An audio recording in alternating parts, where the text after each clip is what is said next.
Okay, Free Radicals, welcome back. I'm Dave. Thanks for watching. This is the Radical Independent. Please subscribe to the channel. Hit the bell if you want notifications. It would be much appreciated if I could maybe start to generate a new kind of audience. And I'm going to try to do some content that's not just focused on voting for Howie Hawkins or Joe Jurgensen or whoever it is that I'm talking about that day. I know some of you just think it's a futile task to vote for a third party, but when I see a tweet like this makes my point every single day. This is one of the standard bearers of the so-called progressive movement. He is a joke. He is an embarrassment. If you're a progressive and you're following this guy, you need to unfollow, you need to unwatch, you need to unsee, you need to unthink, whatever it is you need to undo. So, establishment tribe, this is what he says here. Just because Democrats take billions from corporate donors doesn't mean they serve corporations. Republican tribe, ha, Democrats are corrupt. Well, their side takes way more. New leftists, since my options suck, I won't make a choice because I'm brave. This is, first of all, this tweet to me shows how infantile this guy is. Like, he lacks nuance, he lacks understanding.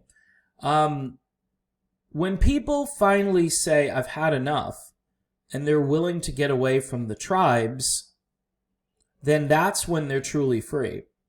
And by the way, nobody is saying they're not going to make a choice. Cenk, okay? And this is what's embarrassing for this guy, is that he doesn't seem to understand the level of outrage. We just had a rigged primary wrap itself up very quickly because what the Democratic Party believes, and they might be correct, by the way, this election cycle, what they believe is if they can get all the drama of the primary season out of the way, then they'll have a nice clear shot to the general election, and their mannequin candidate, Joe Biden, will win easily because people will know who he is, there won't be any infighting, and it'll just be great, and Trump will be gone. So what Cenk is trying to say here, or trying to, I guess, hide, is the fact that he's really just a corporatist neoliberal. He just is. There's no evidence to the contrary. He doesn't seem to care about the endless wars that we're in. He wouldn't take a chance and say, hey, look, I'm with Howie Hawkins this time around. I liked Bernie's agenda, so I think I should vote for Howie. I think you should vote for Howie. No.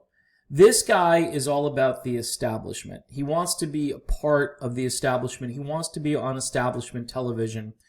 He wants to now portray anybody who doesn't like either one of these guys, Trump versus Biden, as a kook. You're a kook. You're not brave. You're stupid.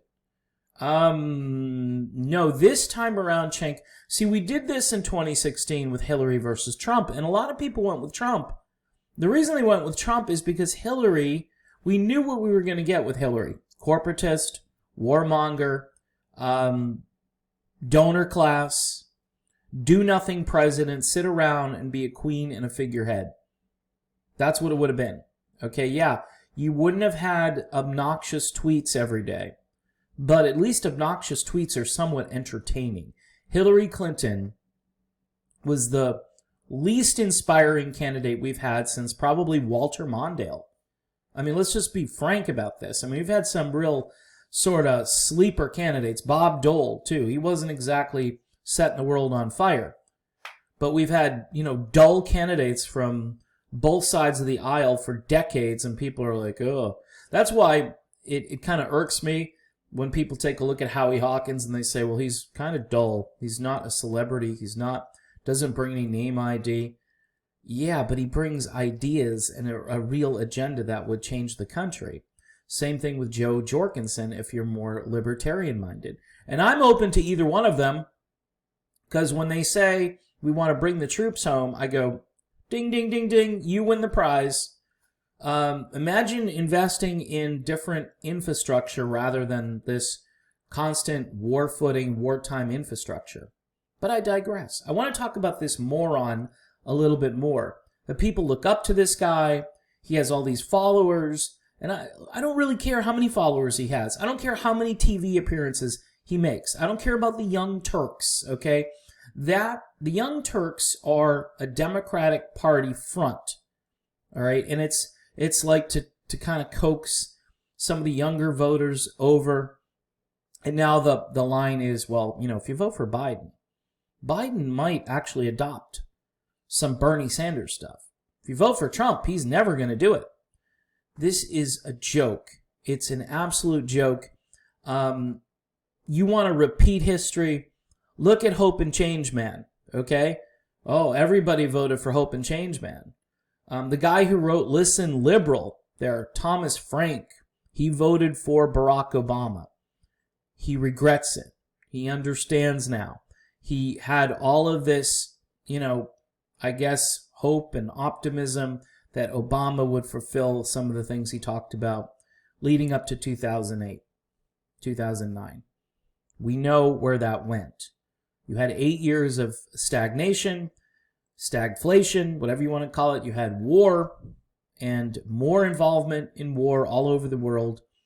All of those African-American folks that put their hopes in Obama, they were disappointed because in their communities, things didn't get better.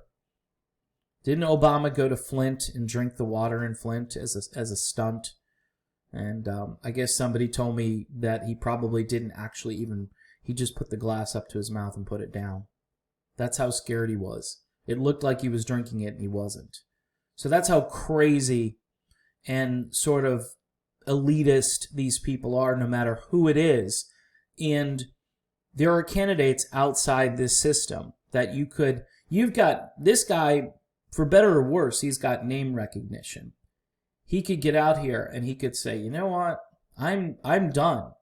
And he wouldn't be laughed off, maybe by mainstream commentators who he's trying to pal around with. He would be a joke. But to the working class, to the people that continue to be left behind, he would be a hero. People would finally say, good, that's what we want, Cenk. We want you to take a risk, okay? But this is basically saying, again, well, yeah, these are two bad choices, but duh, Biden. That's what this is. Two bad choices, but duh, you still gotta hang with Biden. Because, again, you're gonna hear, well, Bernie did it. Well, Tulsi Gabbard did it, which, again, this is why I get mad at all of the Bernie and Tulsi zombies that continue to, Tulsi, Bernie. It's like, no, they really let us down. And they could have just gone their own way. Yes, Tulsi, she definitely is still talking about anti-war stuff in Congress. She's only going to be in Congress until January. And then she's done. She's all done. So you got a few more months of Tulsi Gabbard and her voice and her critique, which is an excellent critique on the war machine. Bernie Sanders, by the way, doesn't speak up as much as Tulsi regarding the war machine. But then who do we have? Then what happens after that? If you elect Biden over Trump, look, they're equally bad. Instinctively, Trump, I thought at the beginning, didn't like this stuff, but he's going along with it. He's just going along with it now, full steam ahead. War machine. When you're advocating for the largest military buildup, you have to use this money somehow, and you're going to use it in places like Venezuela and Syria and Bolivia and all over the place where we don't belong. And imagine again if we had a healthcare infrastructure rather than a war machine infrastructure. This COVID thing, I bet you would have been handled so much better, and we wouldn't be in this pandemic panic that we are all in because of what the media is doing every single day, which is a separate video. It's a separate, concept to wrap your brain around. But anybody who is relying on Cenk for political commentary. This guy is 100% in bed with the corporation that sponsors his channel and pays his salary. This is not an independent thinker. This is somebody who's a little clever around the edges, tries to guilt everybody here into thinking that, oh, well, I'm too stubborn. New leftists. How about independents, people that don't fall into your left-right paradigm? How about people who see this two-party duopoly as destroying discourse in this country by just talking about wedge issues all the time and not really focusing on the things that supposedly progressives care about? I don't think you really care about any of this stuff. You don't have to deal with it on a daily basis. You're not feeling the impact of the pandemic, and you could give a rat's ass about anybody who tweets or follows you or whatever.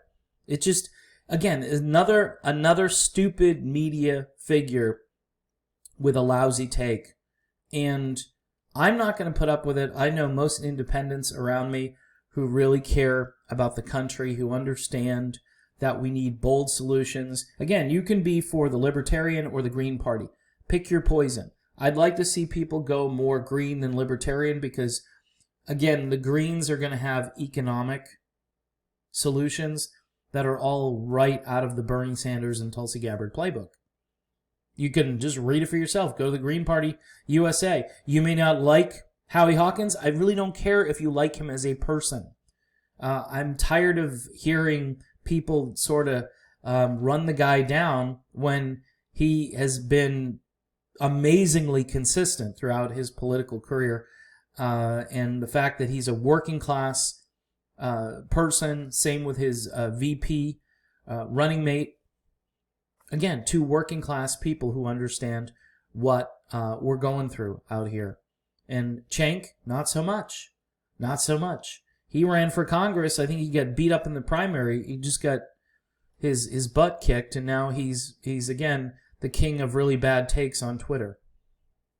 I just, whatever, Cenk, do your thing. I salute you, though, for at least showing, who you really are to the rest of us, because it's really embarrassing. Again, the reason I follow this guy is pretty much so I can see really the stupid crap he says to people who devoted on the ground all of their efforts and time, whether it was Tulsi or Bernie or whoever, Andrew Yang, who's really become an unhinged Biden supporter. I mean, Andrew Yang these days is just a joke. He's a corporatist. He could be a Republican. I don't even know. All I know is following this guy's advice is not a smart move. It's just not a smart move. And again, he's just trying to be like all the other corporate media. Just he tries to be clever, and people see right through it now. And that's why independent media is so important. So again, thanks for listening. Thanks for watching. I'm probably going to get into some horse race content because guess what? Nobody seems to care about independent candidates running for president. I do. I have fully endorsed Howie Hawkins for president. I also tacitly endorse Joe Jorgensen as well. You pick those two, and if one of them ends up catching fire, then I'll be in their corner at the end of it. I'm going to be in their corner, sort of figuratively, conceptually, until the end, because we need to get out of this duopoly. And yes, movement for a people's party, that's a real thing, and we need to start to invest our time and money into that as well. All right, I'm done. See you soon.